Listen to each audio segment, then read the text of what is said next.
Hey guys, welcome back to our channel. So in this video we are gonna see, what if Naruto rizzed up with Bleach girls? This is part 2, and if you want more then please leave a like, share and subscribe. Let's get in this video. As his senses fully came back to him, a beaten and tattered Naruto lay down on the ground inside of a sizable training area, set to look like a mountainous wasteland.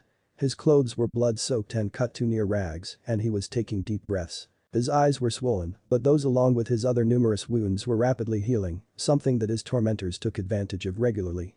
30 minutes to an hour of letting his carcass sit in the sun depending on how beaten up he was, then they pick him back up and kick his ass again. It was good at first. Fantastic fighting, especially the girl he called out at the start, yeah, they kicked each other's asses all over the place. It was good times. He fought her tooth and nail for a few hours, and then she switched out with one of the others. He liked her in particular though, she fought him for every step, even slapped the shit out of him with a sandal a few times. It was cool with him, he had nothing but energy to burn, and these guys were incredibly strong. Whenever one didn't feel like fighting they would switch out and he would keep fighting, getting a taste of new combat styles, and these guys had it all over the board on that front, no two fought alike. It was great. Bar none, it was the best training he had gotten in his entire life. But eventually everything wears down. And fighting them each back to back, him against a fresh one every time, were not a very good set of odds for him. However, they would not stop, and he wasn't about to be a punk and call time out. No single person outlasted him, not even an entire group of 8 people during one stretch. He would outlast and deal with at least 2 before having to take a rest. So he kept fighting, taking the short 1 to 10 minute reprieves in between battles as precious lifeblood that kept him going. That was 3 days ago. He still had 7 left. And they were all fresh from repeated rest, and there was the big guy with the pink hair, green suit, mustache, and gentle demeanor there to heal them right up, even when he actually did kick their asses too bad for simple rest and time to solve. No one was doing that shit for him, he was relying on good old me, myself, and I. The tall muscular man with silver hair, a purple tank top, green cargo pants, black combat boots, and orange fingerless gloves, looked down on Naruto poking his body with his foot. "You still alive down there, Uzumaki?" Naruto groaned and glared as best he could at the man, enhanced by the Rinnegan, "I swear to Kami, and the original Rikido Sennin himself, I swear on my name as Uzumaki Naruto, I swear on my damned uber sexy whisker marks, I am going to kick all of your asses so hard your backsides will have permanent ball court grip." He sat up painfully and slowly stood to his feet before swishing his mouth around and spitting out a mouthful of blood. "You've had your time. Tag out already, I want someone else to kick my ass." He lifted his finger to point out his target. His finger drifted over to where the others were sitting and stopped on one of them. Udadi pointed at a woman with green short hair who wore a white bodysuit and orange gloves, orange boots, and an orange scarf to go with the goggles atop her head. She perked up brightly when she noticed he was talking to her. "Cutie. You look way too bored over there and that's a crime. Get in here." She smiled brightly and jumped up from where she was sitting. The silver-haired man walked over to the resting area rubbing his neck as he held out his hand. "Looks like it's your turn, Mashiro. I swear this guy's made of the toughest stuff in the world." The girl happily extended her own arm and slapped palms with the man, physically tagging him out so to speak. "Finally can say. I've been waiting forever to fight Fishcake again. God damn it, that joke is thousands of years old. It means Maelstrom, damn it." Naruto roared in a tantrum from where he was waiting to fight. "Now get your ass over here and fight me before I puke again from overexertion. I haven't eaten in 3.5 fucking days, and if I stop my stomach will notice. Coming." Mashiro replied cheerfully as she made her way over to Naruto. "Zanpakuto or no Zanpakuto? You haven't used it yet, why mess with a good thing?" he yelled, gesturing for her to come on. "Now bring it. Let's see if any of you can break the time record of putting me down this time. I haven't been beaten faster than 4 hours total yet for all of you combined. I'll put you down in 20 minutes. She yelled back before disappearing in a burst of speed. "I'm still using swift release and you ain't as fast as Uruchi," he said before doing the same thing himself. Naruto met her in a clash in the middle of the field, his fist colliding with the flat of her foot. The force of both attacks pushing each other away. "You do have one hell of a kick on you though, but I'm glad to say that for the most part, my ninjutsu still works on you guys. Shinigami beware my murder face."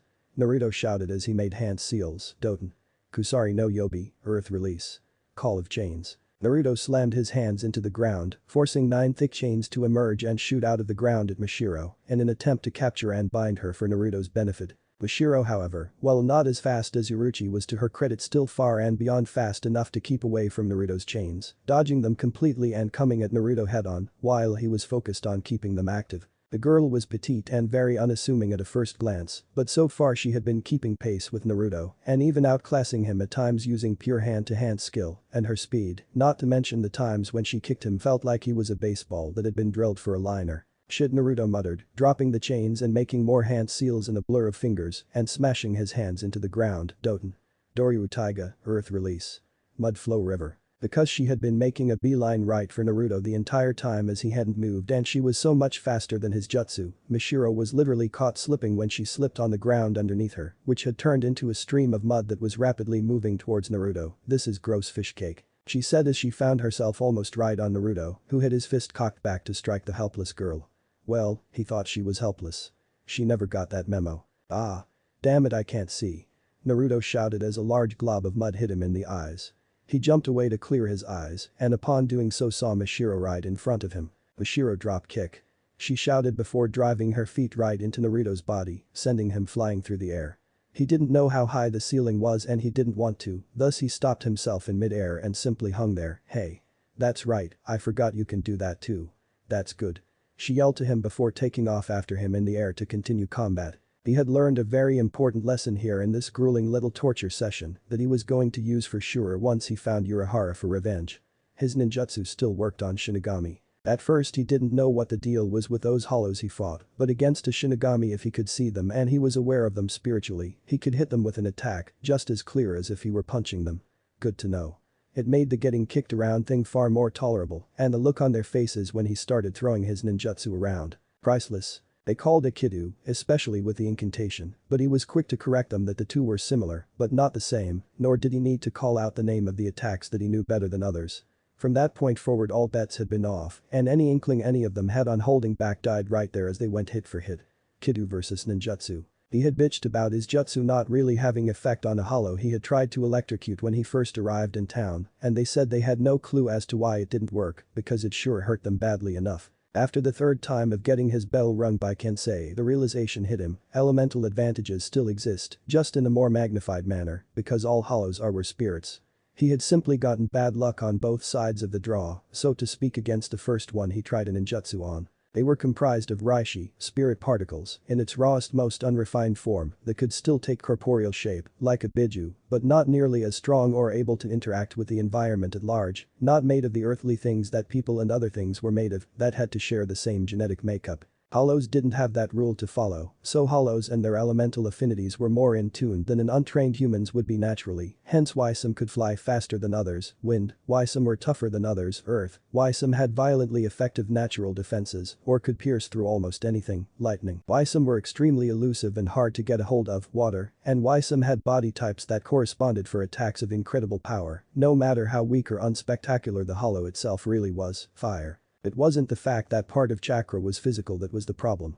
The problem was that if the attack he used was the hollow's element, the physical portion would be cancelled out entirely, leaving him with a jutsu that only had half of a kick to it, not enough to do damage to a hollow that shared the element. How did he think of all of this? Which of his new acquaintances helped him? None of them, unless you counted the dogged fighting that got the blood pumping in his brain to allow him to think as help. However, time between fights added up, especially when you found yourself unable to move, so in their own rather sadistic way they did help. I'm going to knock you out, fish cake. Mishiro said happily as she blocked one of Naruto's kicks with her own. You all say that? Naruto said with a roll of the eyes. The two continued clashing all over the field hand to hand as the others sat on the side and watched. Man, a tall man with a weird star-shaped afro, a green jogging suit and sunglasses said as he alternated between reading a manga and watching Naruto fight Mishiro, other than blacking out every few hours he's been going non-stop. You've got to admit it's pretty impressive. And he took the whole revelation of a visored thing pretty well too. The blonde man with a seeming permanent grin on his face and a newsboy cap smirked as he watched the fight going on. I think part of that had to do with Hiyori's foot being stuck in his windpipe during the explanation process, but I get your point, love. Sigh, I'm kind of sick of fighting him though. He's like a nuclear generator, he never fucking runs out of energy. Give him a little downtime and he's right back up in your face. That's dangerous. Shut up, Shinji, I'm not through fighting him. The blonde girl Naruto had originally picked with on his arrival said, chomping at the bit to get back in there, I haven't extracted my pound of flesh from his dumbus yet. Mishiro kick. The sound of a solid blow rang out, prompting everyone to look up, heads up. Shinji yelled, grabbing Hiyori and holding her out in front of himself like a human shield as Naruto hurtled through the air at him, incoming. Hachi, barrier now. The quick barrier flew up around them as Naruto's body smacked off the side of it and stuck to it back first like a bug on glass. That was close, he commented before getting decked in the face by an angry blonde girl that proceeded to stomp on his face repeatedly. Oh, Naruto said to himself before he shook off the cobwebs and glared back out at Mashiro. For the last time, that's not an actual attack. You just shouted your own name and kicked the shit out of me. It actually has to do something special to count. It hit you, didn't it, swirly eyes? That should be special enough. She yelled back. Naruto mumbled out a reply about how he wasn't even using Rinnegan this time under his breath and looked back at the other Vizards. And you guys are lazy. You made Hachi throw up that barrier just because you didn't want to move your asses. Gah, I'm so pissed I'm going to. He was cut off from his rant by blood jutting from his nose and his body falling off of the barrier to the ground. Yes. I'm the one that finished you this time, fishcake. Mashiro shouted proudly as she made her way back over to the others and Naruto. Didn't count, Naruto said weakly, I just ran out of chakra. Just give me a few. He shut his eyes and blacked out. The long-haired blonde man in a black suit and a frilled white shirt looked Naruto over. I don't think he's getting up this time. He whistled lowly. What a marathon though. The woman in red glasses, a ponytail and a school uniform nodded. I'll say a love. 3 days with no real breaks in between. You've got to love that stamina. She stood up. Okay, Hachi can heal him and we can let him rest up. I'll check the bag he brought and see if he brought any clothes. Shinji smirked. You just want to use that as an excuse to go through his stuff and potentially see the guy naked when you change him, don't you, Lisa? Lisa didn't reply as she went off to grab Naruto's stuff. Meanwhile, the large man Hachi moved over Naruto and erected a barrier around him. I'm terribly sorry about that. The others haven't had any sort of activity like this in a long time and you were a good target to vent some long-standing aggression. Stop apologizing, Hachi. Hiyori said as she marched over to Naruto, who was beginning to gain consciousness. This dumbass came and called us out. He's just lucky he told us no mask beforehand and asked nicely. Love looked at Naruto and then to everyone else. How did he even know about that? Hachi deactivated the barrier when Naruto stuck up his arm holding a piece of paper. Shakily Hachi took it and read it before handing it to Shinji, who quickly understood. Oh, Urahara. Well, that explains it.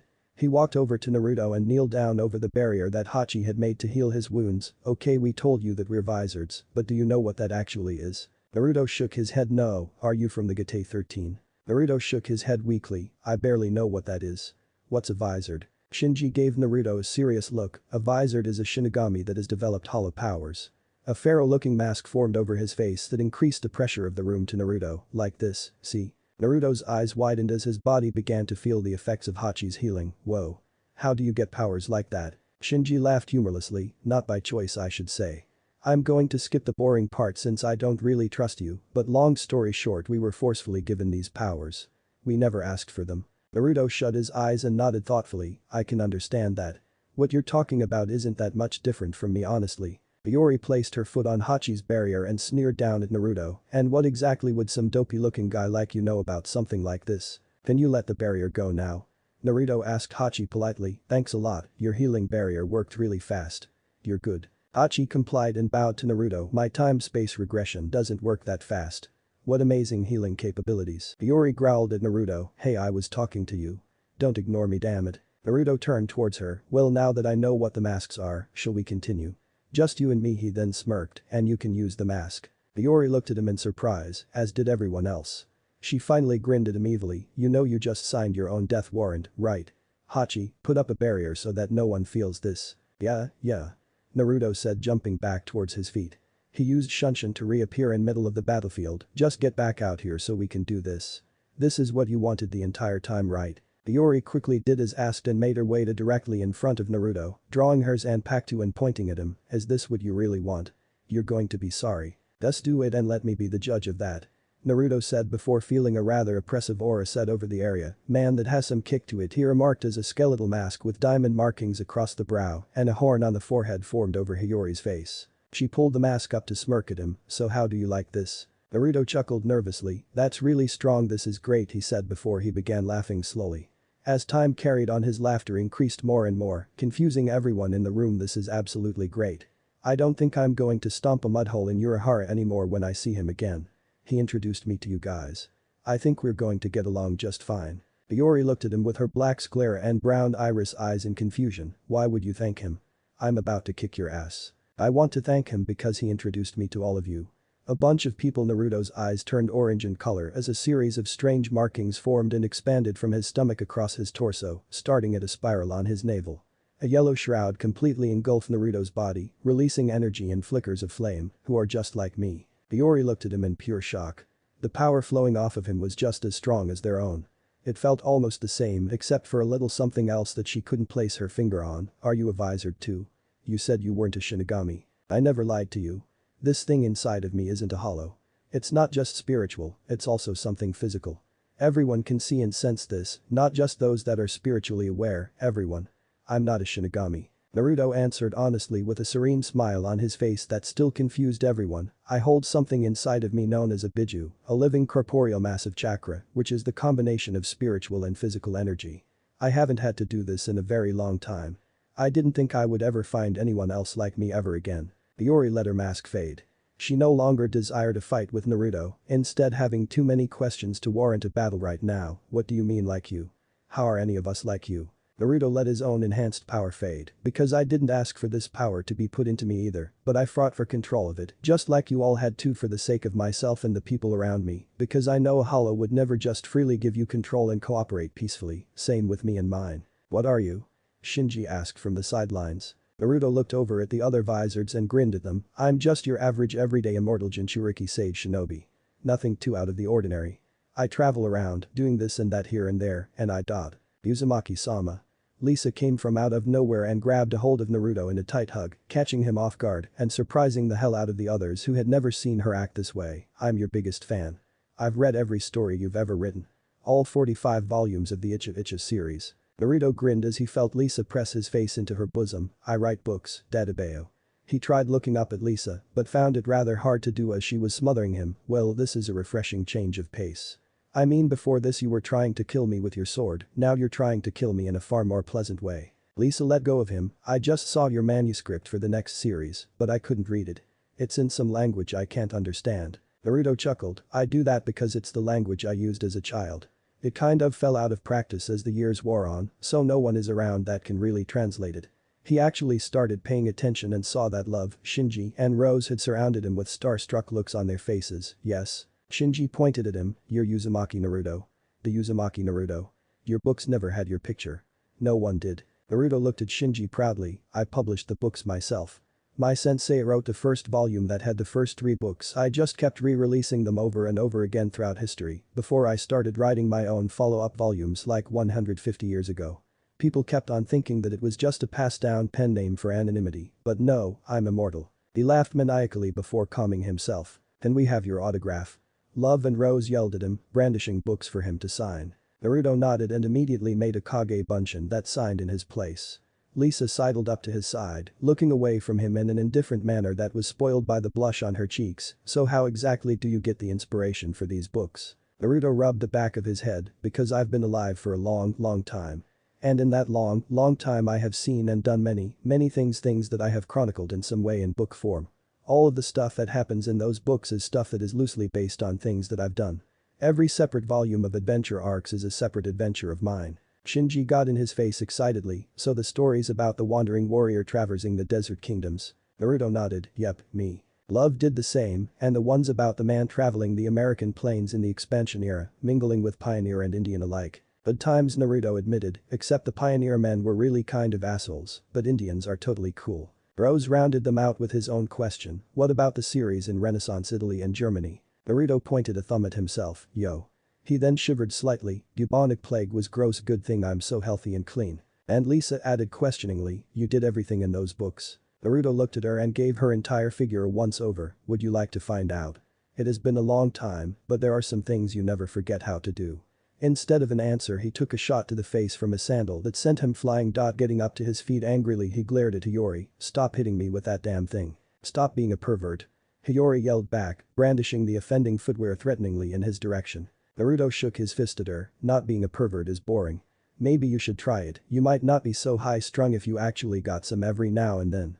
A sandal flew across the area and struck him in the face, sliding off and leaving footprints. How does that keep hitting me? It's not even moving that fast. Now that everything had calmed down and all of the Vizard had gotten their arbitrary aggression out of their systems, it was question time. They all made their way back to the warehouse area of the hideout and sat around. Naruto was finally able to change his clothes which were next to destroyed and get some food of the ramen variety in him when Shinji started with the questions. So why did Urahara send you here to get your ass kicked? Naruto stopped eating and lightly glared at him. I didn't get my ass kicked. I think I did awesome considering you all came at me back to back one after the other. But Urahara sent me here so that I could learn how to fight a Shinigami. Why would you want to go do something like that? The easygoing blonde man asked his spiky-haired new acquaintance. You're not even a spirit, you're a human. A strong human, but still a human. Why would you go to the Sarate for anything? Naruto sighed, a friend wants me to. And if I don't go then who knows what will happen. Some other kids that have never dealt with anything like this before are going to rescue a friend that's going to be executed for no good reason. Lisa spoke up, poking her head out of one of her novels to interject, been there, done that. Anyway. Naruto continued, I'm also really curious. I mean it's gotten to the point that nothing on earth can put me down anymore, so Kami, in his or her infinite wisdom and desire to see me struggle, has decided to introduce me to the spiritual side. I don't know what to think yet. This entire situation is less than a week old for me. You scared? Shinji asked him, grinning teasingly. Naruto frowned, nope. It's just progression at this point. What more is there for me to experience in life at this point? I'll tell you, death. You can't run away from it no matter how much bonus time you're given. Apparently this is my time for a little run-in with it. Bashiro sat between the two at the table between them looking between them as they spoke. Wow, you're a cool guy fishcake. I like you. Shinji sighed, you like him because he's the first new person we've met in around 100 years, he let us kick his ass, he doesn't care that we have hollow sides, and he doesn't think you're annoying. He let a grin find its way back onto his face, I think I like him too. Me too. Love, Rose, and Lisa all chimed in, holding up autographed copies of Naruto's books. Tensei growled at the rest of them, how can you just accept a guy like that? He may have that strange power inside of him, but it doesn't feel anything like ours. It feels like our opposite, full of life. Naruto looked over at Kensei and stopped chewing his food, well, that's because I used the Yang cloak of my Jinchuriki form when I used it. It's easier to make the Yang cloak than the other one that I have, and when I make the Yin cloak, the cloak made out of Riryoku, it burns through my chakra faster than the other that's more akin to pure Kai, which is Yang chakra. I find more of a use with the Yang than the Yin too. You can't hold your form forever either. Kensei said, more to himself than to Naruto, just like us, are you sure you're not really our predecessor or something? Because the things that you're saying about this power in you seem more and more familiar. He shook his head when he saw Naruto staring at him blankly with noodles hanging from his mouth. Ugh, never mind. Naruto shrugged and finished off his noodles before beginning to slurp down the broth, while Hiyori kept pacing around the warehouse muttering, well, I still don't like him. I don't trust him. What if he's been sent here to destroy us off of orders? He could just be trying to befriend us to learn about us before he takes us out. Naruto finished his food with a small burp and looked at Hiyori, no one gives me any kind of orders, I do what I want. I wouldn't do it anyway. I would rather fail my mission and deal with the consequences than kill you, even if it was a mission. It's not, I just came here because of someone else and I'm not disappointed. He grinned at Hiyori mischievously, I told you already, I like you guys. Hiyori looked at him in shock before turning away muttering something about blonde dumbuses. Naruto could have used that to pick on her, but decided to let it slide for now. Shinji crossed his legs as he sat in his chair, so you seem plenty good enough in a fight to all of us. What are you going to do for 7 more days? I don't know. Naruto admitted, scratching his head, Urahara never said whether or not I could show up early, so I guess I'll stick around here if you'd let me. He looked around at all of the visors and placed his hands together in a pleading fashion, please. I promise that you won't even notice I'm here. I won't take up much space at all, I'm super clean, and I'll be your best friend. Why would you want to stay here? Rose asked him, utterly surprised by someone that was more or less normal for a lack of a better term and should have had a normal life. Naruto's answer was plain and simple, because you guys are awesome. I really don't want to have to find another hotel to stay at, I'd actually like to hang out for a while. I'm sick of being lonely, you know. He suspected that they did indeed know. Just because they seemed to rather keep to themselves more often than not didn't mean that they didn't feel the same way. I can pay you guys, I'm rich after all, and I can hang out with each and every one of you. Naruto formed 7 Kage Bunshin at the same time. The Vizards all looked at him appraisingly, as if trying to gauge his sincerity, but couldn't see any deceit behind the big goofy grin he was giving them. After a while of them staring at him, his grin dropped and he dispelled his clones. Fine, you cheap bastards, I'll buy all of the food and goodies that everyone wants for the entire stay. Shinji appeared behind Naruto and patted him on his shoulder good-naturedly, welcome to the family, Naruto. Yeah, whatever, Naruto grumbled, but with no anger in his voice as he still had a smile on his face. So what do you guys do for fun around here? Read. Lisa said, backed up by Love and Rose who were holding up issues of manga magazines and books. Train. Kensei said firmly, crossing his arms as if to dare Naruto to say something negative. Oh, I don't know. Hachi said somewhat sheepishly. Mess with Kensei. Mishiro said loudly, getting a growl of annoyance from the man in question. Pick on Snaggletooth Dumbus. Both Shinji and Hiyori said respectively before Hiyori realized what he called her and jumped at him, leading to another fight between them. Naruto let out a sweat drop as he watched the others go about their usual business, which to him looked like a whole lot of nothing. Okay, this is pretty bad. I'm going to find all of you something useful to do with your time, as far as hobbies go. Is all that you guys do train and well, this? Yes. Upon hearing the unanimous response his sweat drop grew more pronounced. Come on, I've been alive for thousands of years, and I came up with tons of stuff to occupy my time besides that. Pranking world leaders and monarchs, making fortunes and blowing them on useless stuff. You guys have got to have something. Mishiro raised her hand as if she were in class. Does getting drunk count? Naruto let out a sigh and ran his palm down his face before giving off a defeated look. Yes. Getting drunk counts. Let's get drunk. Let's get drunk and we can talk about all of the awesome things we've done, then we can go back into the training room and fight some more. That should kill some time. A unanimous chant of agreement soon followed. Urahara Shop day of departure. Inside of Urahara's shop sat a training facility much like the one that the Vizards possessed in their own warehouse.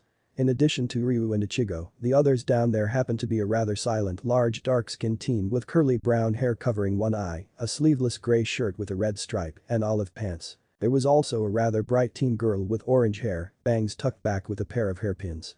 She also wore a pink short-sleeved shirt and gray pants. Getting everyone's attention, Urahara pointed over to himself. Okay, everyone pay attention please. It's about time to go.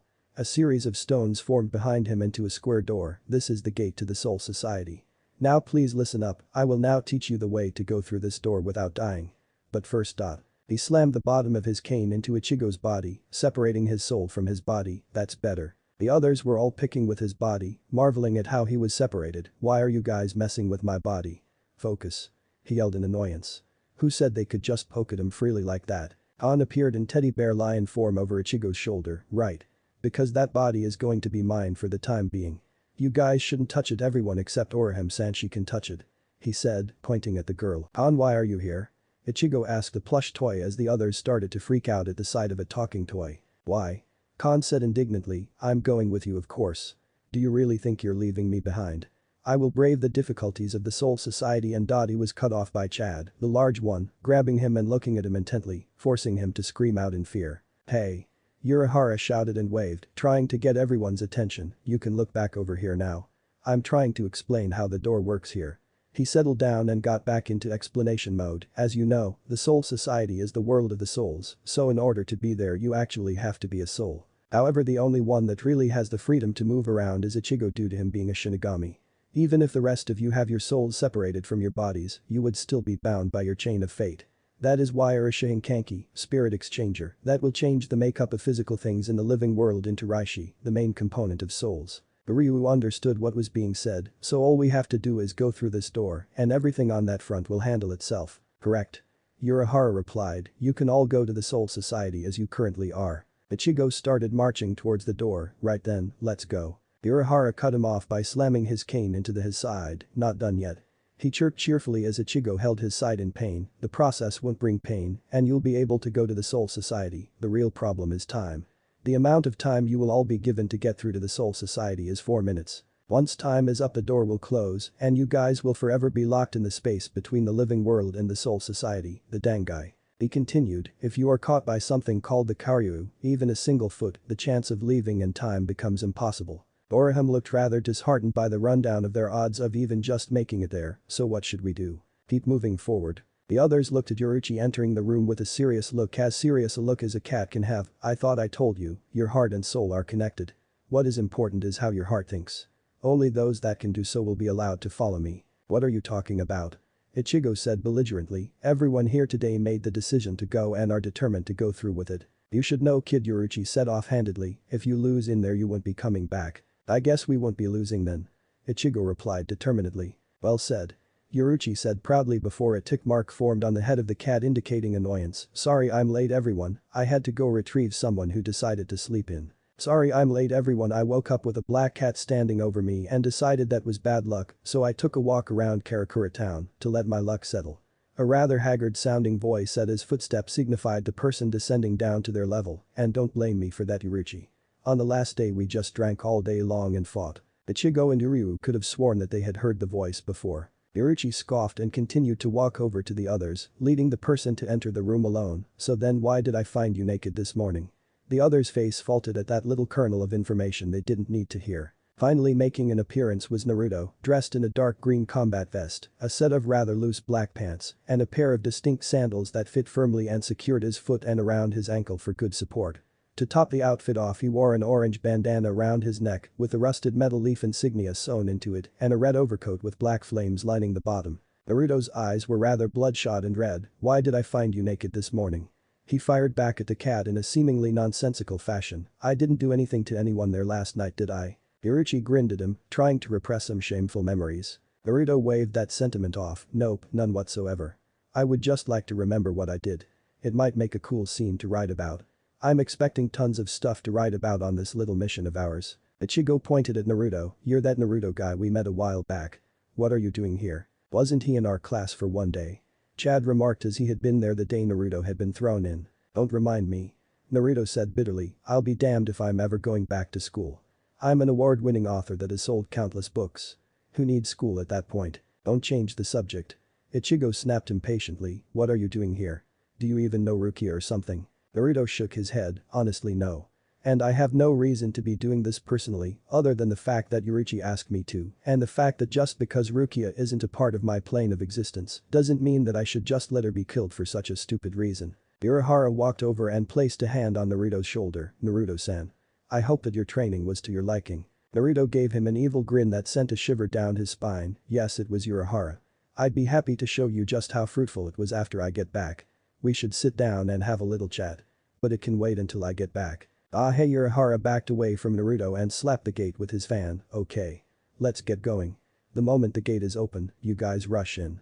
A few taps of his cane and a portal between worlds was opened between the stones comprising the gate.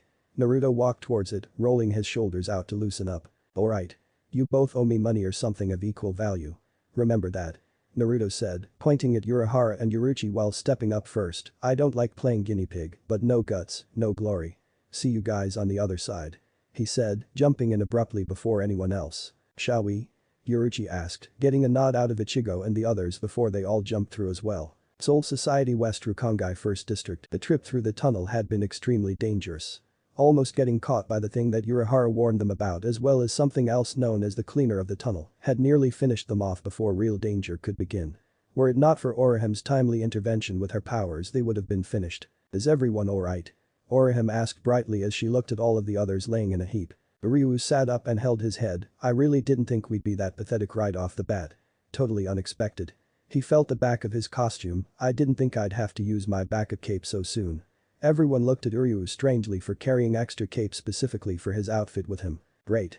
Orihim said cheerfully, it looks like no one was hurt. What's so good about that? Yuruchi yelled as the cat headbutted Orihim in the eye, getting her to start crying. Were you even listening to me in there? It's a good thing that only the shield was touched by the Katatsu. If it was the main body of your Shun Rika you would have been dead by now. Yuruchi said, poking her on her hairpins. Why are you so pissed off? Ichigo said, we're all okay because of Inoue. You don't seem to understand the situation, Yuruchi said, looking around, and to top it off we lost Naruto. What on earth happened to him? The smoke around them cleared to reveal a rather residential-looking place. A town if they were guessing right. Ichigo got a good look at their surroundings and commented on it, this is the Soul Society. Yes. Yuruchi began explaining for his benefit, we are currently on the outskirts. The Rukongai, Wandering Soul City, the place where souls live when they first come to Soul Society. It is located around the Serite, Court of Pure Souls, which is our intended destination. This is the poorest area of the Soul Society, but also the most free and holds the most souls. Ichigo looked over where there was a clear discrepancy in how things were set up as far as the layout of the area. Hey, that must be the witch amulet where all of the Shinigami live, right? I'm going in. He said as he rushed over by himself. No, you idiot. You can't go in that way. Yuruchi shouted, trying to stop him, but it was too late. Ichigo turned around to look at Yuruchi and was nearly crushed by a massive defensive wall that cut him off from proceeding further. What the hell? He said in confusion as he could see no way around whatsoever because of the smoke shrouding his view. It's been so long since someone tried going through the western gate without a pass. A booming voice said from in front of Ichigo. The smoke cleared, revealing a man that towered over Ichigo. He wore a small hat on his head and the left side of his chest was exposed by his uniform, however he had armor on his left shoulder and upper arm. I finally have something to do. He picked up a massive axe and slammed it down in front of Ichigo. Go ahead and attack from any angle you'd like, kid. Ryu looked at the man in awe. Who is this guy? He's so large he couldn't possibly be human. His name is Yadanbu. Yoruichi enlightened the others. He's an elite in the Soul Society. The guard of the western gate of the Sirte. Ryu narrowed his eyes. That means we're going to have to work together to defeat this monster and get past the gate. Yoruichi nodded. Exactly, but it isn't going to be a simple task. It would be easy if Naruto was here. I can't risk transforming yet for no reason. Leaving that as just a thought, Yoruichi kept speaking. He's been a guardian for 300 years and until now no one has ever passed him to make it inside. One swing of his axe will obliterate you. He's the legendary Hercules of this world. Yoruichi then shouted over to Ichigo. Ichigo, retreat and we'll come up with a plan. That course of action was cut short when Chad and Orihime ran ahead to assist Ichigo. Didn't you two hear me? We're coming to help you, Kurosaki-kun. Orihime thought as she ran to assist Ichigo. Seeing them coming, Jidanbu slammed his axe on the ground and fractured it, forming a wall to keep them from assisting Ichigo. Your behavior sickens me. He said to the others, this city has rules, you uncivilized people. First, you must wash your hands when you come back home. Second, you must never eat food that has fallen on the ground. Third, a duel is one-on-one, no one else is to get involved. Therefore my opponent is the spiky-haired kid. Just stay out there until I am done. He stated firmly. Tad pointed at the wall and spoke quietly. Orihime, I'll make a hole in the wall. Take that chance and attack him. Trying to come up with a sneak attack. Jidanbu questioned testily, surprising them with his good hearing. Boy. Chad, Inoue. Ichigo's voice sounded out over the wall. Kurosaki-kun, are you hurt? Orihime questioned worriedly. Hold on a second, we're almost there. Ah, I'm fine. Ichigo yelled back, but I wanted to talk to you guys about that. You and Chad just stay there, alright? Don't do anything. Before Orihime could say anything, Ryu ran up to the wall. What are you talking about? You've seen how strong this guy is. I don't care what you've learned over the past few days, you can't handle this by yourself. Oh. There you are, Ishida. Ichigo yelled back as if he had been wondering where everyone else was. I've been here since the beginning, stupid. Ryu shouted, losing his patience. Ichigo replied in a low-key manner, you're really noisy. Tad spoke to Ichigo calmly through the wall, can you win? Ichigo rubbed his neck and looked at Jidanbu from his side of the wall, possibly. Ryu's yelling from the other side forced a tick mark of annoyance onto Ichigo's head. What the hell is your malfunction, Kurosaki? Do you realize the situation you're in right now? So damn noisy, Ichigo remarked under his breath. I said don't worry. Do you even know what I've been doing for 10 days? The original plan was for me to take all of that time to recover, but it only took 5 instead. So during the 5 days I had left, what do you think I did? He waited for an answer but only got silence, fighting of course. In those 5 days and nights I fought with Jetabashi. Ryu figured that he understood now, so he taught you battle skills. Nope. Ichigo said, butting in and keeping him from finishing his incorrect thought. He didn't teach me a single thing. But now I've got tons of raw battle experience and power. He took the wrapped sword off of his back to reveal a large oversized cleaver that had no hilt or guard. It was just as tall as Ichigo himself with a black blade and silver edge. He looked at Jidanbu and smirked, I'm ready. I don't remember asking you to wait for me though. Are you finished? Jidanbu said disdainfully, it seems that you are just as uncivilized as those others. Such a disrespectful boy. He lifted his axe into the air. I wasted all of that time waiting on you, you should be grateful. He shouted as he slammed his axe down, cracking the ground with the force it hit with, but he didn't feel the normal amount of give that he otherwise thought he would have. Wait, how did you? Ichigo was holding back his axe with his sword in one hand. I wasn't ready yet.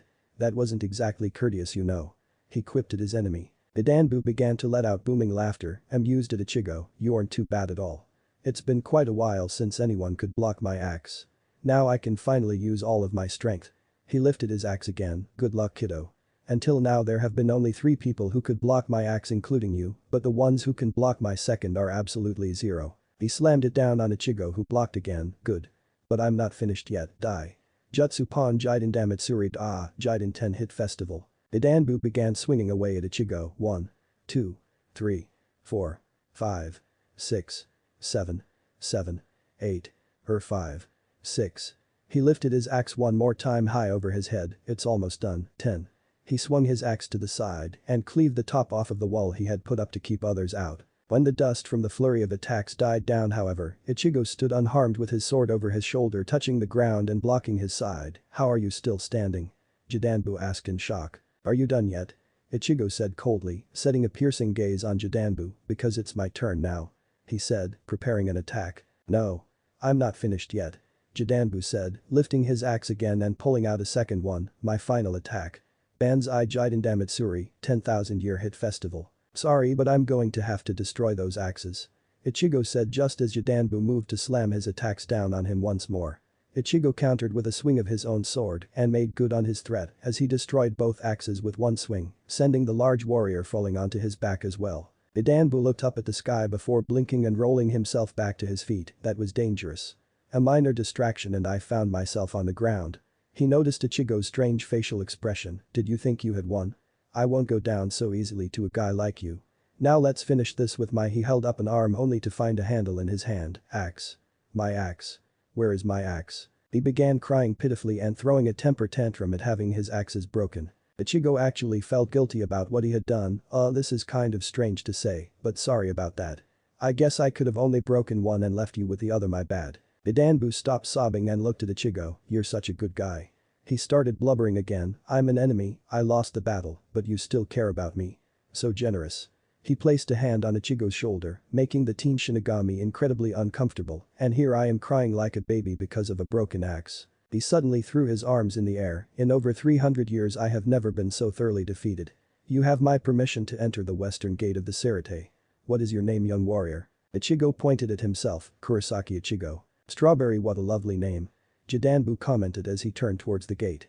Ichigo had to be held back by Chad from attacking the already defeated gate guardian. I don't know why you want to go through this gate, Ichigo, but take care of yourself, everyone inside is powerful. Ichigo stopped struggling and nodded, I know. Jidanbu grabbed the bottom of the gate and began to lift. Well, if you're sure you're prepared then I will open the gate for you. With a great show of strength, Jidanbu hoisted the massive gate high up over his head for Ichigo and the others to pass through, shocking everyone who had witnessed the feat.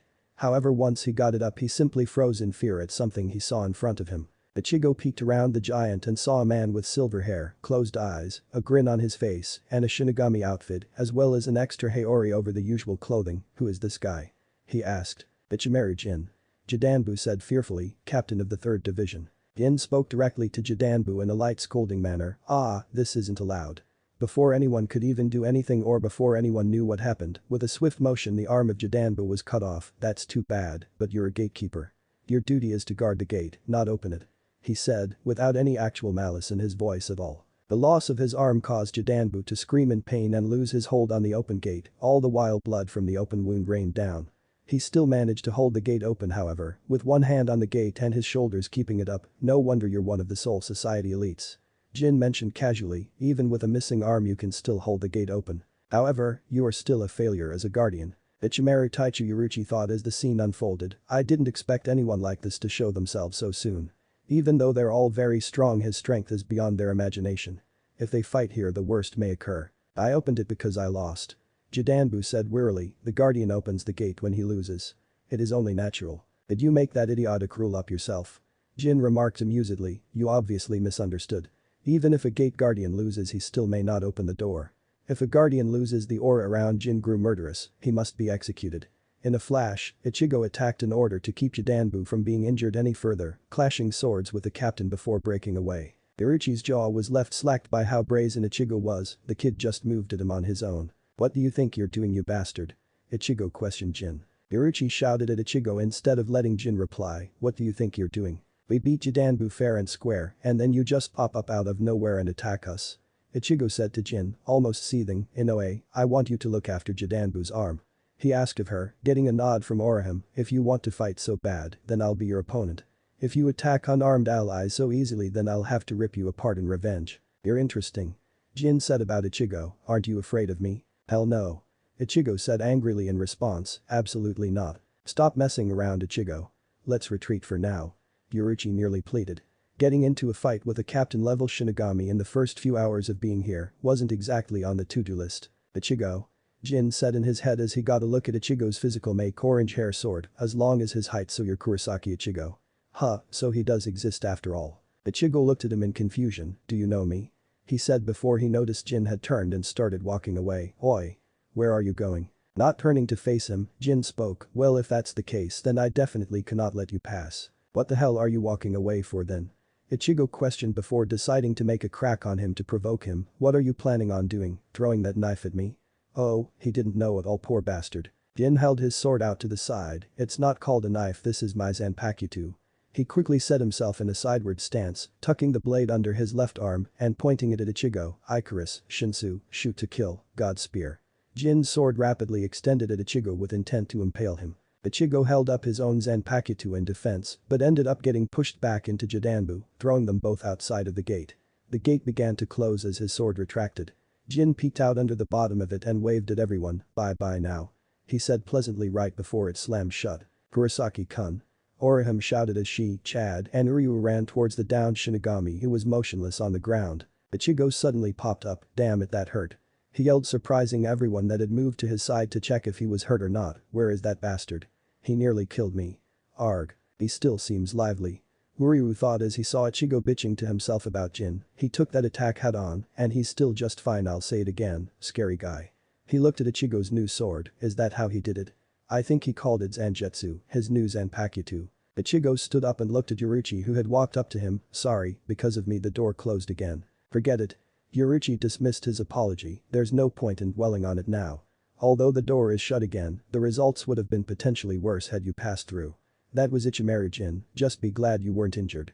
So my clone was right. You guys finally showed up. Took you long enough. They all looked up onto a nearby building to see Naruto crouched with a dry look on his features as he waved disenchantedly. Yo. Did you guys know that you are incredibly slow? I was hauling ass through that dangai place. What happened to all of you? I thought you were all supposed to be right behind me. Naruto. Everyone exclaimed, having actually forgotten about him with everything that happened. Where have you been?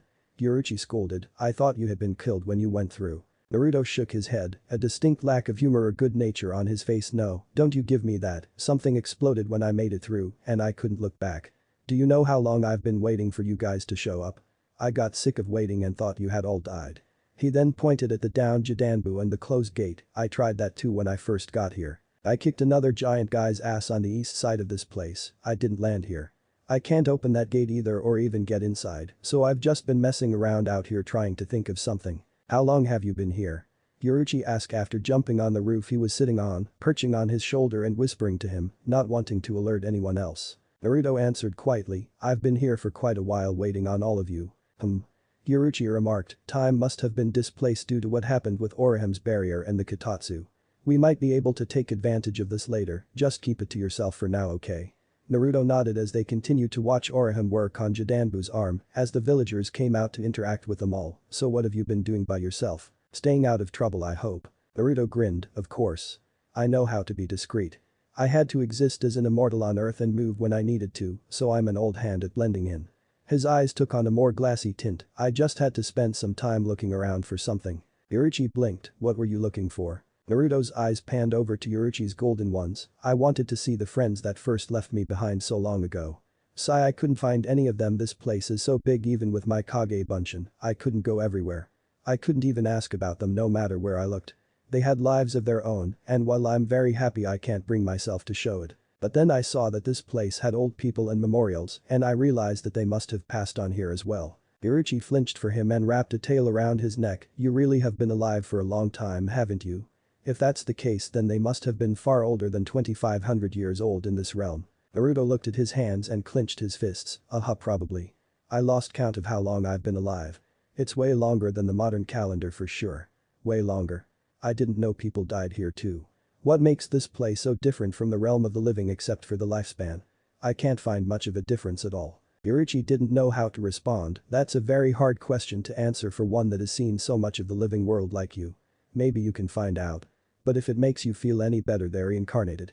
Naruto looked at her hopefully. Obviously they would have no ties to their past lives, but their souls would cycle back to Earth. She didn't get a response from Naruto, who stopped talking and simply looked at the others talk to the villagers below. Are you going to be alright? Yoruichi asked him. Naruto looked over at the cat, giving him a worried look and gave a wide grin. Oh yeah, I'll be fine. I can't get all down in the dumps now, can I? I'm your ace, aren't I? What good would I be to everyone getting down about this here? He stood up and looked at the sky. So what if they're dead? All I've ever wanted was to keep my precious people safe and happy, and I did that. I'll never forget them for as long as I exist, and that's how I'll keep them alive. Every time I use a jutsu, and every time I wear my old village's symbol that means that they're still alive, even if it's just in here. He said, pointing at his heart. Irichi smiled at him, well that's a very strong way to look at things. Naruto shook his head, not particularly, I've gone this long without them, it hurts every now and then, but there's nothing I can do. I'm not a god Irichi, all I can do is keep going. I'll never catch up to them now so it doesn't matter anymore. So what's the plan boss? How are we getting in, because I'm drawing a blank. Even touching the walls of that gate suck my power away. I let them rest for now. Yoruichi said, curling up on his shoulder and shutting her eyes, I have a plan, but I need to ask around for some information on someone. Would you care to accompany me while the others get used to the Soul Society, since you've been here long enough to get the gist of things? You can tell me about your friends while we look. Naruto chuckled and started walking along the rooftops, well if you want so let's see, where should I start? Okay I've got it. When I first became a ninja as a kid I was placed on this team with 2 other kids and a sensei. Now this one girl, Haruno Sakura, was rather pretty and had pink hair and I had a crush on her, never worked out for me. Go figure, but just so you know, you're way hotter than her when she was grown up Yorichi. Way hotter. But then there was this other kid, Ichiha Sasuke laughs, what a douche. After being relieved from healing Jidanbu, Orihime was accompanied by Ichigo inside of a nearby house that offered them and the others a place to stay for the night. Upon entering they found Chad and Ryu already inside, as well as the old man who owned the home and seemed to be the community leader of sorts. Ichigo. Orihime. Chad said plainly in acknowledgement. Hey Chad. Ichigo said in return to his large friend of Mexican descent. Ryu was sitting along the far wall of the room as they came in, so the only ones left here that need to show up are Yoruichi and that Naruto character. Ryu adjusted the glasses on his face, I still don't know what to make of him. We don't know the first thing about him, and yet here he is on this endeavor to save Rukia. Ichigo rubbed the back of his head, I don't know what to make of the guy, but he's definitely strong from what we saw the one time, and Yoruichi seems to trust him. Yeah he's weird, but the rest of us aren't exactly normal either when you think about it. I think we should at least give him a chance. Orihime said, trying to give some kind of support to the least known member of the unit, he's here which means he's willing to fight just as hard as any of us, and he seems nice enough. I think we should just get to know him. Ryu nodded, though he still wasn't in unanimous agreement to trust Naruto, I need to keep an eye on this person. We don't even know what his powers are or who he's affiliated with. He doesn't seem to work for Yoruichi or Urahara-san, and he's no Shinigami, of that I'm certain. Yoruichi then walked into house, everyone's already here.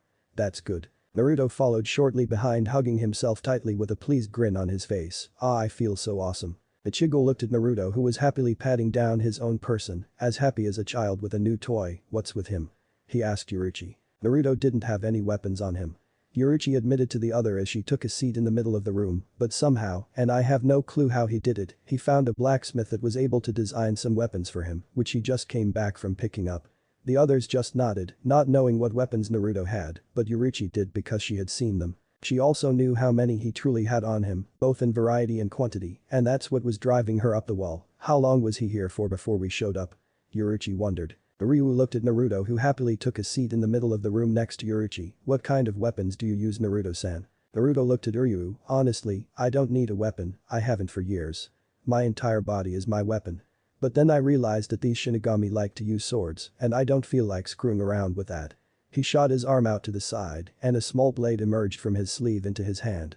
It was a small black dagger the size of his hand with a handle wrapped in a thin cloth. At the end of the handle there was a small ring, this is a kunai. Ichigo looked at the weapon intently, what can you do with a little thing like that? It didn't look like much.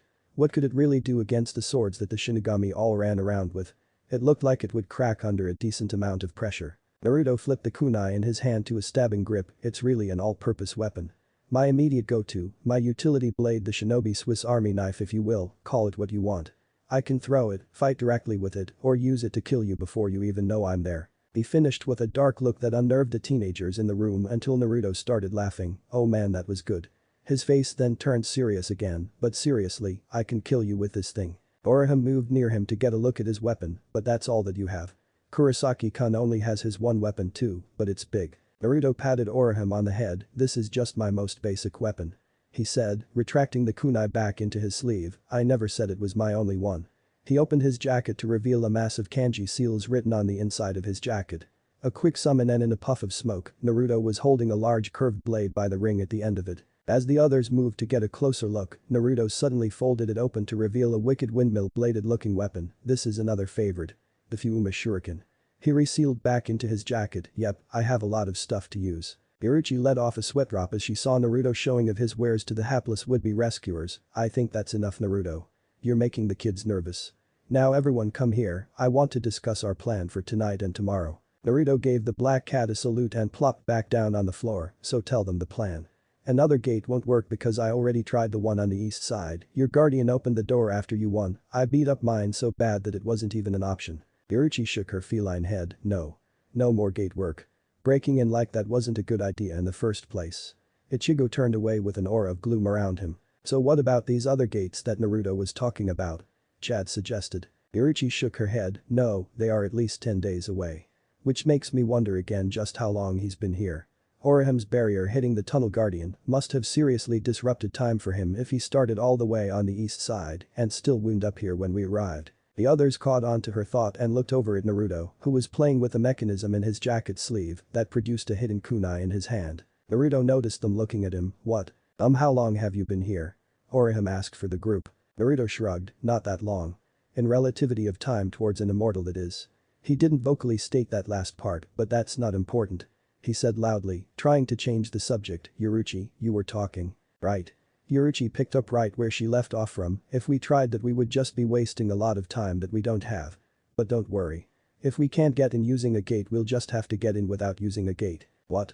Everyone else asked in confusion before Naruto smirked as Iruchi had told him her plan. I need to find someone.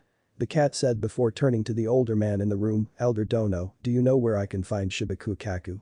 The place used to be around here in the past, but when I went with Naruto earlier I couldn't find it. She admitted as the man pondered. He finally realized who she was referencing. No, can it be that you plan to use that way to get into the Sirte? What? What way are you guys talking about? Ichigo asked until a sound of trotting footsteps outside started rumbling out. What is that sound? Suddenly the front door was knocked down by a man flying through it. Who the hell is that? Did this guy break in? Ryu looked over at the door awkwardly. It's a wild pig. A wild pig just ran into here. The man stood up. Man, I got thrown off my boar again. He then gave a gesture of greeting towards the elder. Yo. Long time no see, old man. The person was muscular and tall. He wore a vest, a scarf, a bandana, and a pair of goggles. Naruto took note of the new arrival and gave him a thumbs up. Nice goggles, random guy. The stranger acknowledged Naruto with a thumbs up and a grin of his own. The elder immediately yelled in alarm. Ganju, what are you doing here? Go back home. Ganju played it off harmlessly. It's just that I haven't seen you in a while, so I came by, but you're kicking me out already. You're scaring the guests too, don't be so impolite. That's because of you. The elder snapped back. Ganju looked around and took notice of everyone in the room before his gaze stuck on Ichigo who was looking at him warily. What? What's wrong, what are you staring at? Ganju took his goggles off to properly survey what he was seeing. What's a punk-ass Shinigami doing here? He got in Ichigo's face and started patting his cheek in a spiteful manner. I ask you a question. What's a punk-ass Shinigami like you doing in a place like this? He finished, pulling on Ichigo's face. Ichigo of course, had enough and decked Ganju in the face, sending him flying across the room. Why the hell did you punch me, dandelion head? Are you trying to pick a fight? Ganju yelled as he got back up. That's my line, you pig-riding barbarian. Ichigo snapped back at Ganju, his patience long since faded. Who the hell do you think you are suddenly barging in here like that? Orihim stood off to the side having a mini freak out. Oh no, they're going to fight. What should I do? I have to stop them. Aw, let him fight, Orihim. Naruto said from nearby. It's the fastest way that men get over being angry. That, and I haven't seen anyone else have a good fight in forever. The elder let out a desperate sigh. It's just as I thought. What do you mean just as you thought? Ryu asked the old man, not getting what Ganju's problem was. Who is this guy supposed to be, Elder Dono? Ganju scoffed. You don't know who I am? You sure are an ignorant Shinigami. A smirk came to his face. Alright, I'll tell you then. He pointed his thumbs at himself. My name is Ganju. Self-declared Crimson Bullet of West Rukongai, self-declared #1 man that is the boss of West Rukongai for 14 years and also the #1 Shinigami hater in West Rukongai. With that, he tackled Ichigo hard outside into the streets. Ryu and Orihim moved to back Ichigo up when a group of 4 men stood in the path of the door. Don't interfere when our boss is teaching someone a lesson. If you really want to get involved you have to go through us first. Ryu grit his teeth. So you're just underlings of that Ganju guy. Orihim noticed something else. They're all riding on boars. Tad moved to the door. You said we had to fight you to get past. What about him?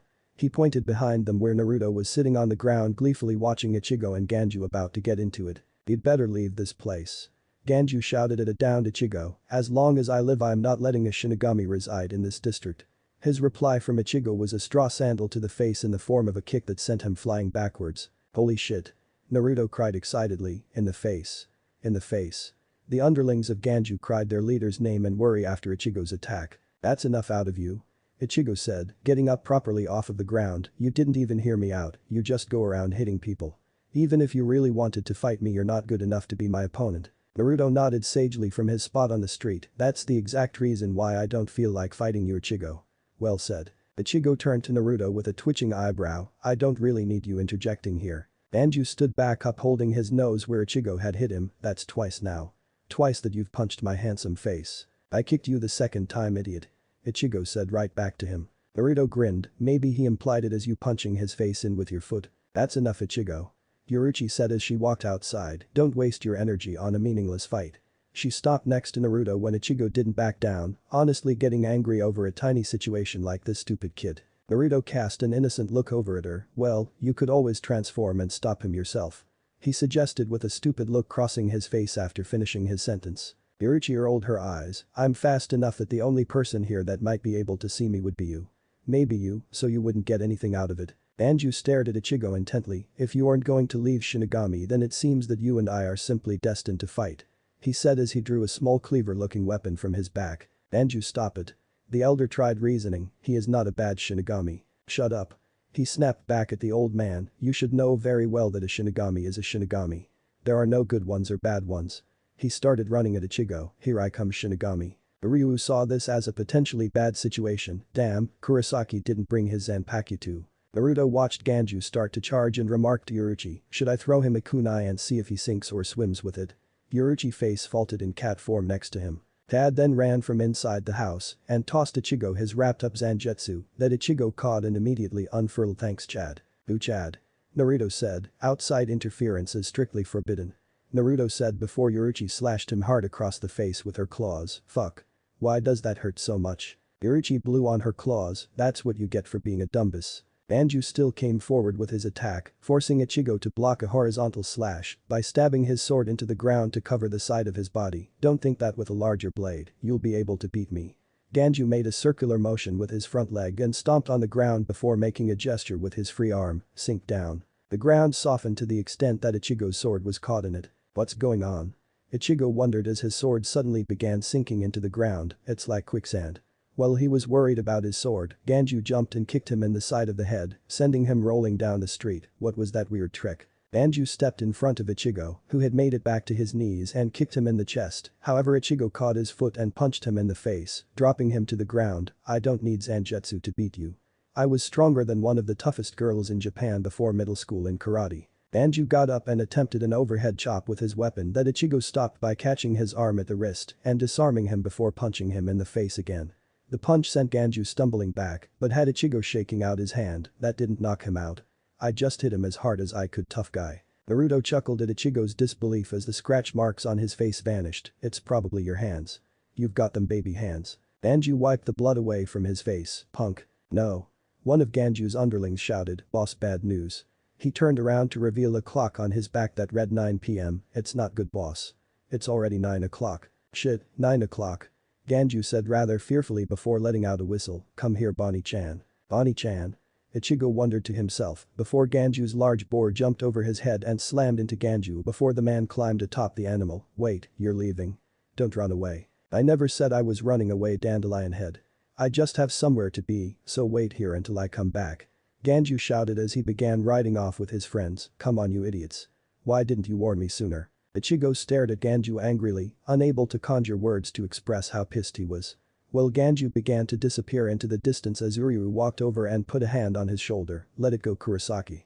I'm speechless too. The next day, you didn't have to scratch me Yoruichi Ichigo muttered, rubbing the wound that ran horizontal across his face. The group of rescuers were walking along the outskirts of the village towards a destination Yoruichi wasn't divulging at the moment, are really supposed to be going out here. We're really far away from the town. Ryu had dealt with Ichigo's complaining since that had set out this morning, shut up, damn. According to the map the elder gave us, it's around here someplace. If you don't like it then you take the lead. Orihime decided to throw her own thought in, but since that Kuikaku guy is the only one that knows how to enter Sariete without going through the main door, why not live in the village with the others and be praised for it? That's a good point. Uryu admitted. No, it isn't. Naruto replied in a bored and obvious fashion. Why would you live right next to the place that you know how to get into illegally, especially when that place is teeming with soldiers that can come and find you while you're being praised for that kind of thing? The Sirte has a big-ass gate surrounding it and 4 gigantic guards that kill anyone that gets close. Clearly tourism isn't very high on their list of priorities. That's not it either, Naruto. Yoruichi replied in a dry tone. With Kuikaku's personality, he would probably like this kind of place better than in the village. Fewer people and it's quieter out here. Naruto walked with a dejected cloud over his head for being caught overthinking something. It's alright though. Even though the address keeps on changing, the houses themselves always have the same theme. I can tell with one look. The cat perked up suddenly. Ah, I can see it, it's over there. Ryu and Ichigo looked at the house in shock. This is awesome. Naruto yelled as he took note of the house. It was a quaint-looking place with a weird giant tube thing in the backyard and a pair of massive stone arms holding up a banner specifying who lived here. Yoruichi seemed rather pleased at the appearance of the house. See? You can tell in one glance, right? Naruto nodded fervently. I've got to meet the person that set all of this up and shake their hand. This is fantastic. He said before running up to the door before a voice stopped him. Hold on. 2 large, similar-looking men jumped from the backside of the roof and landed in front of Naruto and the others, a bunch of weird-looking people, and one of them is a Shinigami. We can't let suspicious people like you lurk about. Get out. The other man said, or you will die here. Naruto sighed and started cracking his knuckles. Does anyone mind if I take this one? All of this walking has left me really bored. Yoruichi hopped on his shoulder, keeping him from moving to take any action. Yoruichi don't know. One of the large men stated in realization. Naruto looked at the cat on his shoulder oddly. Even as just a cat, apparently you've got struck in the Soul Society, huh? The 2 large men led them inside down a large staircase to a lower level. Please forgive us. We didn't think Yoruichi Dono would travel with such rabble. It's okay. Yoruichi said cheerfully as she descended the stairs leading the other visitors along. I didn't notice you guys at first either, so it's my fault too. Please wait here for a moment. One of the large men said as he walked towards a sliding door. Is it Kaganehiko? A voice called loudly from behind the door. It seems we have a rare guest. Hurry and open the door. Don't be slow. The man fearfully opened the door to reveal a woman sitting on a mat surrounded by pillows. She was a rather youthful-looking woman with long, messy black hair partly covered in bandages. She had on a white skirt and a provocative red robe that exposed much of her cleavage. She was missing her right arm and had a prosthetic in its place. Hello Yoruichi, long time no see. Kuikaku is a woman. The teens exclaimed in shock. And one hell of one from the looks of things. Naruto said, eyes drifting between her chest and her face as he didn't really want to get caught leering at the person he was a guest of. Kuikaku looked at them strangely. Who are these kids? She asked Yoruichi. Naruto grinned. I thought no one would ever ask me that question. He admitted, moving ahead of everyone else, but I am no mere child like these others, my dear. I'm a man and not just any man. I am. Naruto was cut off by Yoruichi headbutting him in the face. Damn it. I haven't gotten to do the introduction in 100 years. I've got a new setup and self-titles and everything. Yoruichi ignored him and walked towards Kuikaku. Actually Kuikaku, I came today to ask you a favor. Kuikaku rolled her eyes. I thought so. It's always the same thing every time you come see me. Is it really complicated? Yoruichi nodded. Huh. It's been a long time since we've had this kind of conversation.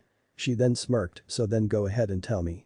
I love complicated stuff. After a short explanation, I see, Kuikaku said as she smoked a pipe. Alright, I accept the job. Ignoring the looks of disbelief from Ichigo and company, she kept speaking. Since Urahara is a part of this, I can't really refuse. However, even though I trust you doesn't mean I trust these kids. Naruto nodded in understanding. Okay. I can pay you. Money is absolutely no object at the moment. Yoruichi sighed. Naruto, money from the world of the living is completely useless. Here. She stopped when Naruto unsealed a scroll full of bills. Where did you get all of that? She asked him, almost in a screeching voice. How long has he been here? Naruto started stacking bills. That is not important right now. Kuikaku waved Naruto off. I don't need any money. I already decided to do this as a favor to Yoruichi, but I would like to send one of my men with you, just to make sure that you can all be trusted. Any objections? She asked, standing up. Of course not. Yoruichi replied. He's my little brother. Kuikaku said as she walked over to another ornate sliding door in the room. He's kind of a punk, but he's alright. Hoi. You ready? She yelled to the person behind the door. Just give me a second.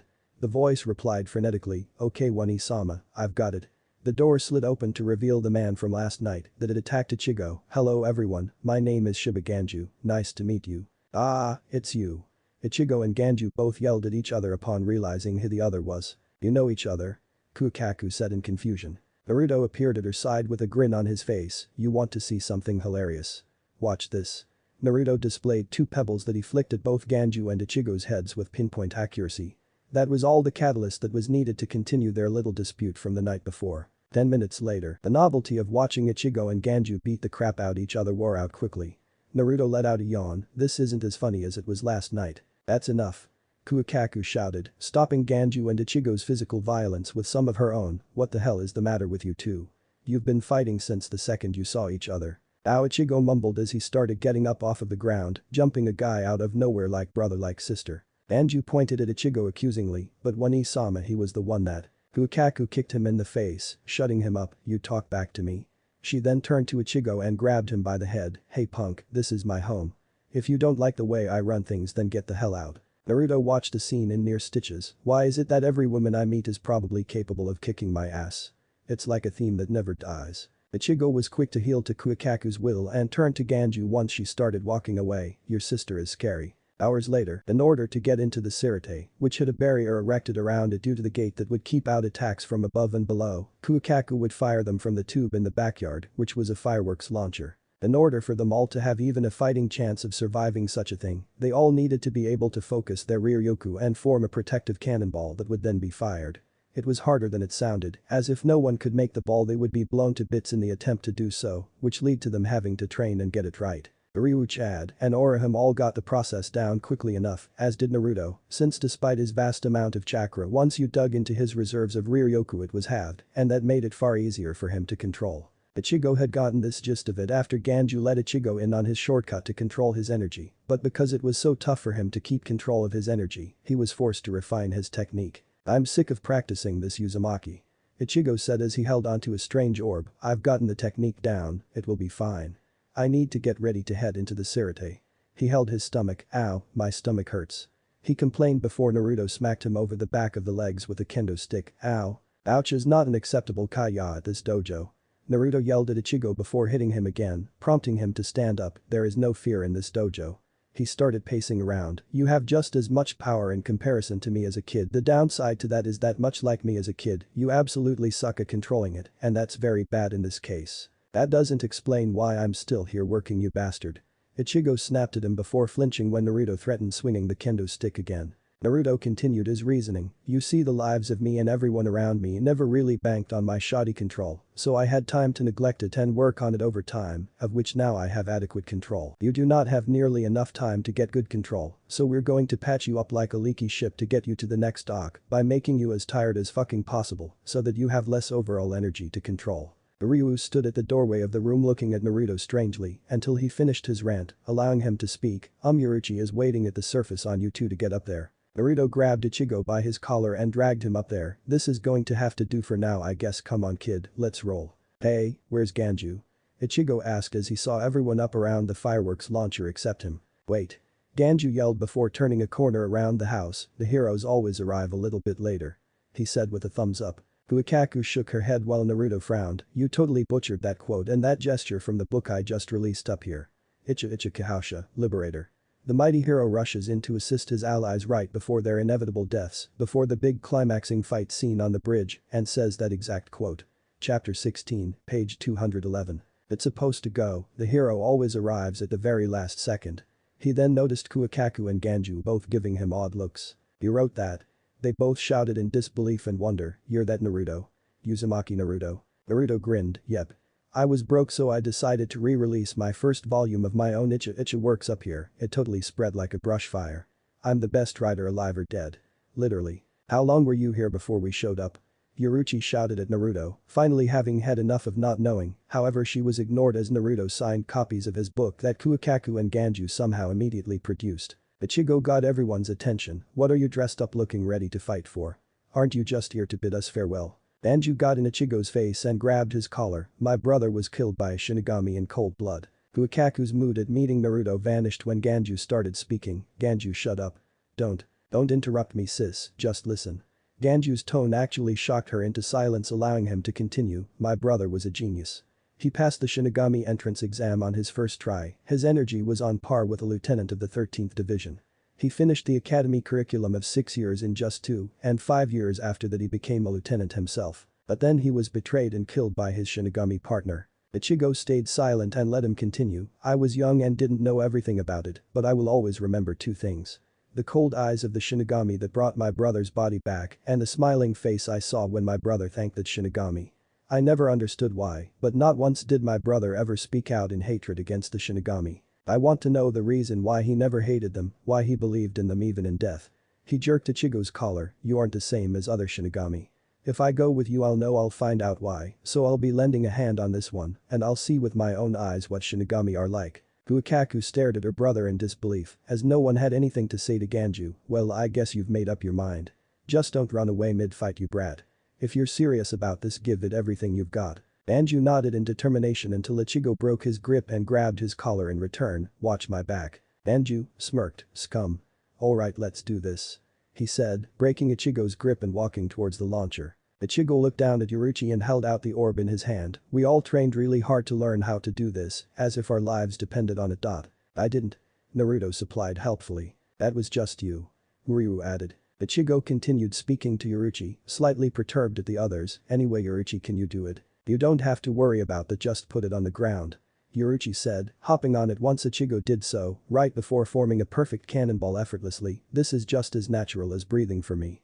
Yoruichi let the barrier fall and noticed Ichigo pouting dejectedly. Are you disappointed? Do you feel even more inferior? You had to train all night and I could do it without barely even thinking about it. Stop picking on the kid, Yoruichi. Naruto said, picking up the orb and tossing it in his hand. Let's get going already before day fully breaks. I would like to get my bearings of the place in the dark where it's harder to see me. Fukaku opened a path into the launcher. Okay, everyone inside. It's time to begin. Everyone filed in, but Naruto was stopped by Fukaku. Not you. Naruto blinked at her in confusion. Yes. Can I help you? Please say yes, and please have it be something fun. Fukaku held her hand out expectantly. You know I can't do that. It would be favoritism. Her face didn't change expression. It's not even supposed to be out this year. I'm supposed to wait until like next year before I start releasing more to build up a demand. Don't you know anything about economics? Fukaku grinned at him. Well, if you don't want to, I guess you can find another way into the Sirte. Naruto gave her a deadpan look and pulled a book from the inside of his jacket. Everybody I owe favors to like this gets one. This is your one. I don't want to hear anything later when I release more books because this was your free buy. Fukaku snatched it away from him happily and moved aside. Come and see me when you're done in there if you survive, and we'll see if I can't change that tune. She said sultrily before turning more serious. Take care of my kid brother. Naruto stepped inside and gave her a salute. Oi, who do you think you're talking to here? Everyone's coming back and that's the promise of a lifetime. He started posing grandly. Because I am the Fukaku cut him off by closing the launcher. Oh come on. I've got to get to say it at least once. Once everyone was inside around the orb, Yoruichi briefed them. Once we get inside, don't wander off by yourselves. If you encounter a captain class enemy, run. Our objective is to capture Rukia. Take no unnecessary risks. Naruto shook his head. If I'm caught, I'm not running.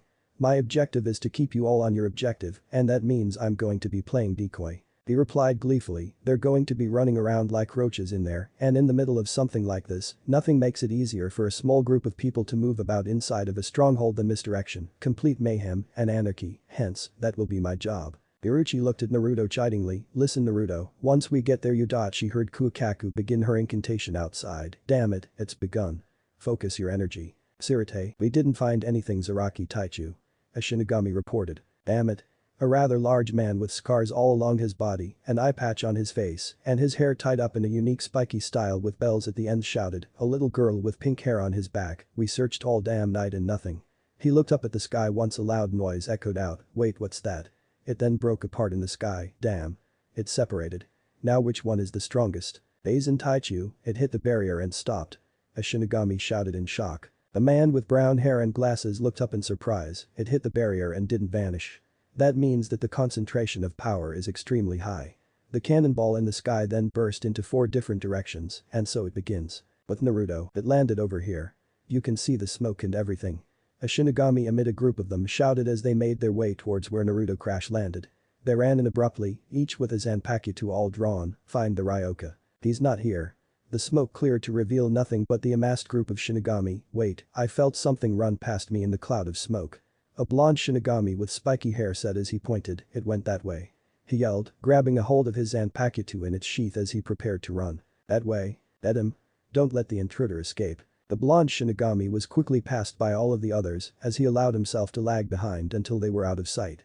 Once they were gone he smirked to himself, suckers Kai. In a puff of smoke, the Shinigami was gone, in his place was Naruto, and the Zanpakuto that was around his waist transformed into Yuruchi gripping tightly to the waist of his clothing, and that's how you do that. And you were all like, get ready to fight when we land. Work smarter Yuruchi-chan, not harder. Yuruchi detached herself from Naruto's hip and dropped onto the ground. Well, it looks like going by myself wouldn't have been a better strategy after all. So what's your plan to divert attention? Naruto grinned at her. Well, I'm sure that the most that Ichigo and the others are going to do will be to head towards wherever Rukia is, maybe fight a little bit, but not anything more than that. I need to keep as far away from there as possible and stir up interest elsewhere. Where would Rukia be so that I know where not to go? The center of the Sirte. She will be in the Senzaku, Palace of Remorseful Sin, where they hold prisoners to be executed soon. Yuruchi said, we should get out of the open. Well then I need to find a place to begin running amok. Naruto replied positively, any ideas? Yuruchi gave him a huge grin, actually I do. How much trouble do you feel like risking getting in? Naruto returned her grin, you have absolutely no idea who you're dealing with do you? I'm a patron deity for mischief and debauchery in the realm of the living. Just point me in a direction and give me some instruction. As a matter of fact, Teju Ukage Bunshin no Jutsu, multiple shadow clone jutsu. 50 Naruto replicas appeared in a puff of smoke, go find out where stuff is, go do stuff to it, and don't get caught. And stay away from the 2nd Division barracks when you find out where it is. Yuruchi shouted at the clones before they could go off and do their own thing, I want to hit that place on my own. The clones all saluted Yuruchi and the original Naruto before going off in their own random directions. Are you sure you should have given them such vague instructions? Naruto shrugged and jumped onto a nearby high wall, who cares? I mean, even if they get caught they can just dispel, and that will be that. The less detailed the instructions the more chaotic this whole thing will be.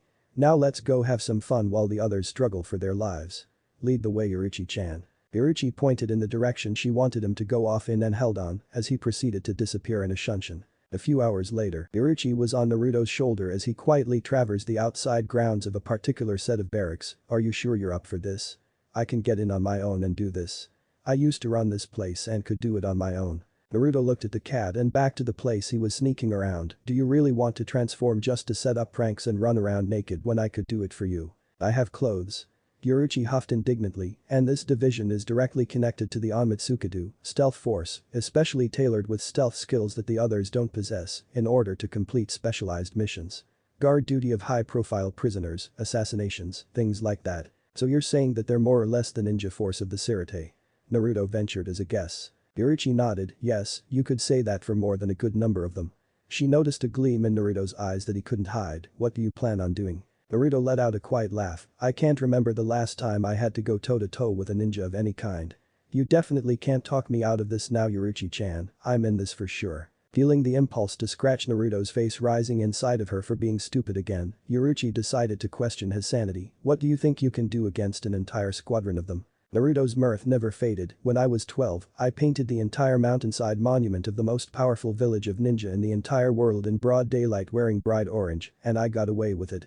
And I wouldn't even consider my old self gum on my current self shoe back then. Yuruchi stared at him in silence for a moment. Do you think you could do something like that again? Naruto grinned at her and scratched her behind the ears. Oh, I'm probably all over that as we speak. With Naruto's clones outside 1st Division headquarters. As he stood on a high wall overlooking the area, a lone tear came to the eye of one of Naruto's Kage Bunshin as he stared up at a perfectly pristine white building with only the division insignia on any wall whatsoever. It's so beautiful, it's absolutely perfect.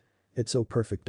The several clones alongside him all unsealed buckets of paint and brushes, and we are going to absolutely fuck this place up. One of the other clones came up to the leader clone. So how are we going to handle this Fukatechu?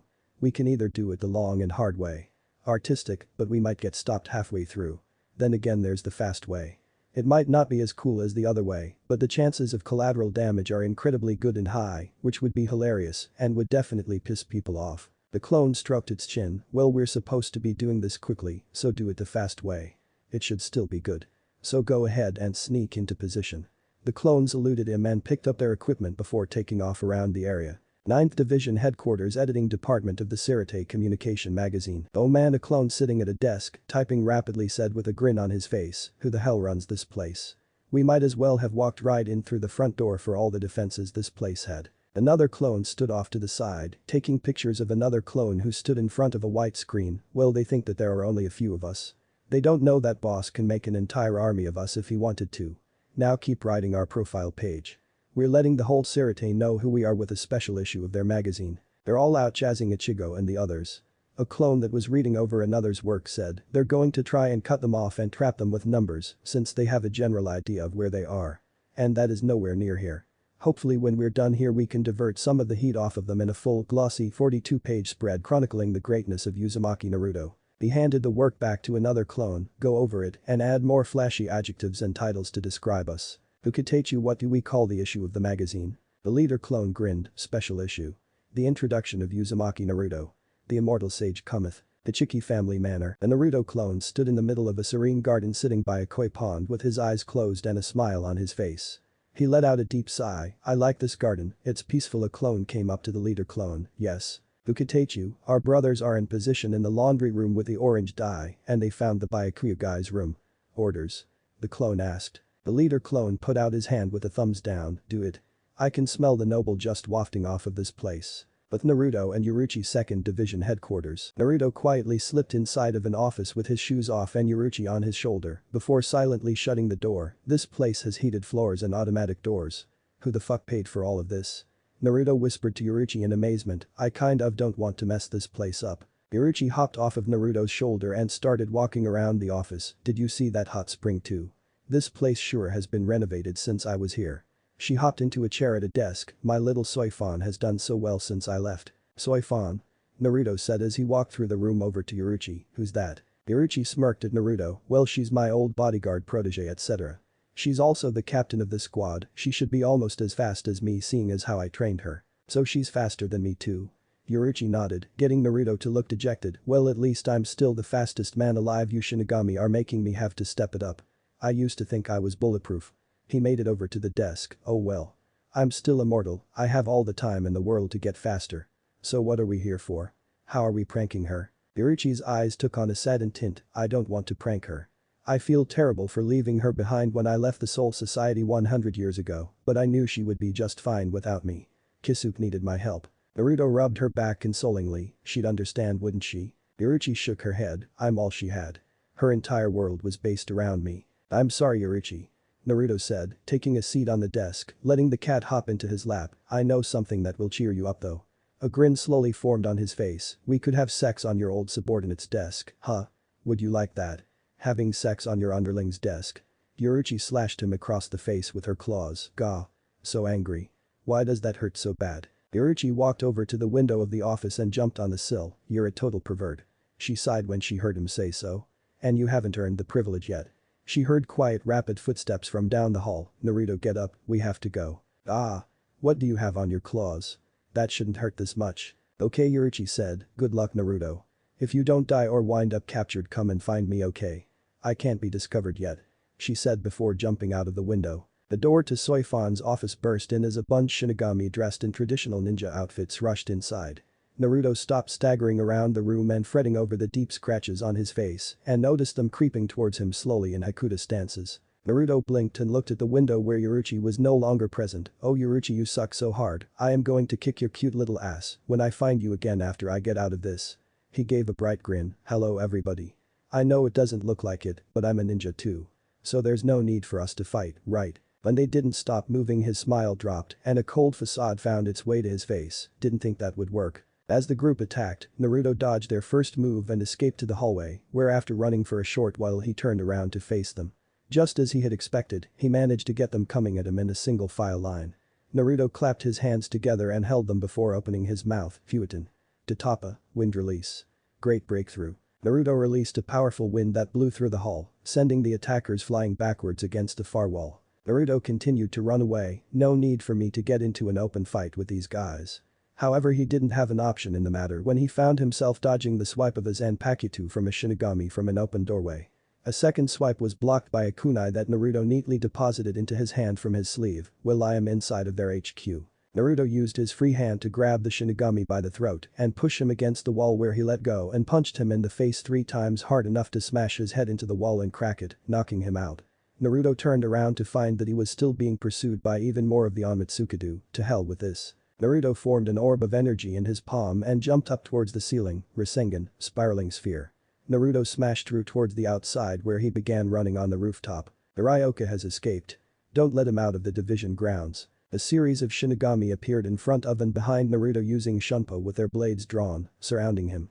Naruto shut his eyes and reopened them, revealing the Rinnegan. You guys are Sluo. He said, provoking them to attack. Shinra Tensei, heavenly subjugation of the omnipresent god. An orb of gravitational force pushed away all of the attackers violently, sending them flying all about. Naruto let the bodies drop all around him harmlessly and deactivated his Rinnegan before rubbing his eyes harshly. Ugh, still hurts. He said before disappearing in a burst of speed. Soifan, a petite woman, short black hair with 2 long braids down her back ending in golden rings. She had a common Shinigami's uniform on, as well as a captain's Haori, and had a stern look on her face. Her lieutenant, a plump man twice her height and 4 times her size who had black hair and a noble-looking hairstyle, walked next to her. The two wandered through the HQ, as panic was evident with all of the other Shinigami scrambling about. Soifan looked around. Amida, what's going on here? I don't know Taichu, he said before singling out a Shinigami. What's happened here? He stopped and saluted Soifan and Amida. Taichu, Fukuteichu, one of the Ryoka came here and defeated a number of our troops. He had blonde hair, a red jacket and fought very well using Hakuta and a strange kind of Kidu. Casualties? Soifan said, wanting to get all of the information she could. We have around 43 injured, none dead. He simply defeated his attackers and left. Soifan narrowed her eyes and turned to leave the base, Amida following behind. Taichu, what are we going to do now? He asked. You will stay here and mobilize our forces to begin properly searching for the offending Ryoka. I will be hunting for this particular one. She said, as Amida stopped to follow through with her orders. I will not let this humiliation of both the second squad and the Onmitsukido stand. She said, holding back her anger behind a mask of coldness. Amik. Naruto alone in the Rukongai, day 1 of 46. Naruto picked himself up off of the ground and dusted himself off. What the hell exploded in that tunnel? He asked, getting no response. He looked around. Oi. Yoruchi. Ichigo. Mr. Specs. Big Chad. Cute bubbly girl. Where the hell are you guys? He looked around once more, scratching his head. Damn, did we get split up? I could have sworn they were right behind me. Well, look at what we have here, boys. Naruto turned around to see a group of thugs smirking at him and walking his way. He looks like a new soul and a pretty boy at that. Those clothes sure look expensive. Another man said, why don't you hand them over? Naruto gave them a dry look. I would, but I don't think you want to lose your girlfriend over what I've got going on underneath. Now if you could help me out, where the hell am I? A series of laughs went up. Unfortunately for you, new guy, you're in the worst damn place in East Rukongai. District 80. Jigakudari, Hell's Row.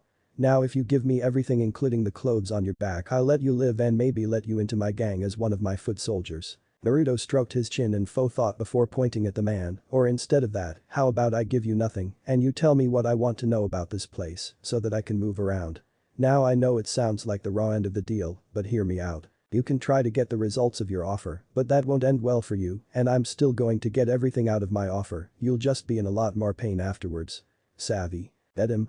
Skin that punk alive. Naruto let out a sigh and cracked his knuckles as the men started walking towards him, drawing their weapons. Your choice. 3 minutes later, amid a hodgepodge of beaten-up bodies, some groaning in pain, and most others unconscious, Naruto was crouched down over a stick drawing in the dirt that signified a rough map of the Soul Society. I see, so this is the worst district, and in order to get to a gate, no matter what direction I go in, I still have to go through 79 more. Each like a town with borders and limits. That's going to be a long run. The man that had initiated the attack against him was on the ground with multiple bumps and bruises on his face, as well as his arm held behind his back in a most painful manner. Yeah.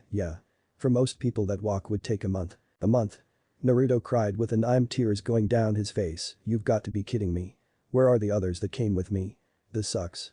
He abruptly stopped and stood up. Well then I guess I'll just have to get to a gate and wait for them. It's all I can do, because if what you're saying is true, this place is fucking huge. I'm telling you the truth, I swear. The man pleaded, just let me go. Please. Naruto stared at him for a second before letting go of his arm and getting up. Get out of here and watch who you pick fights with. You never know who might be the strongest person around. The man nodded rapidly and turned to run before Naruto's voice stopped him again. Hey.